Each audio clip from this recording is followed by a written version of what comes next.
Здравствуйте, дорогие подписчики и гости моего канала. Продолжаем тему наречий. Сегодня у нас наречие усиления.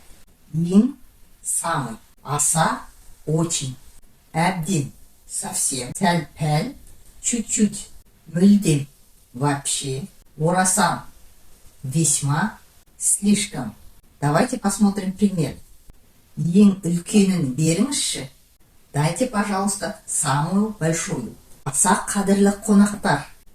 Очень уважаемые гости. Бүгін әбден шаршадым. Сегодня совсем устал. Концерттің бітуіне сәл-пәл қалды. Осталось чуть-чуть до окончания концерта. Қазақша мүлдем білмейді. Совсем не знает казахский. Орасан зор шығын. Слишком большой расход. На этом мы сегодняшний урок завершаем. А в следующий раз у нас будут еще другие наречия. Поэтому не пропускайте уроки. Подписывайтесь на канал. И до следующей встречи.